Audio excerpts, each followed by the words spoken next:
मागच्या 2 महिन्यामध्ये जे नुकसान झालं त्याच्या पोटी एखाद्या शेतकऱ्याला 7,000, 4,000, 5,000 हे जर मिळालं असेल आणि आत्ताच्या नुकसान भरपाईमध्ये त्याला जर कदाचित 20,000, 25,000 रुपये देय असतील, तर ते त्याला आता भेटणार नाही. कारण 7,000 रुपये तुम्ही एकदा दिले, शासन आदेशाप्रमाणे एकदा मदत मिळाली, आता परत मदत देता येणार नाही.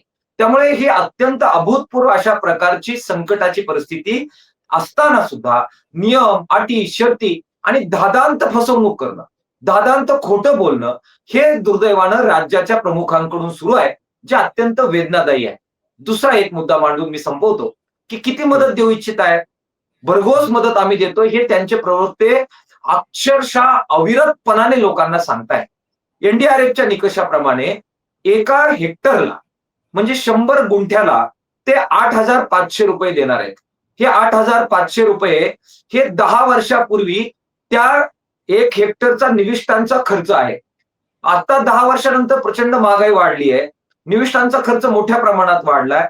बरं फक्त निविष्ठांचा खर्च म्हणजे खतं, बियाणं एवढं दिलं की भागलं का हो? आमचं जीवन आम्ही कसं जगायचं? पुढचं काय करायचं? कॅल्क्युलेशन केलं तर एका गुंठ्याला साहेब 85 रुपये भरपाई येते.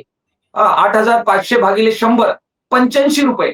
राईस प्लेटचा खर्च एका वेळच्या जेवणाचा खर्च सुद्धा त्याच्यापेक्षा जास्त आहे.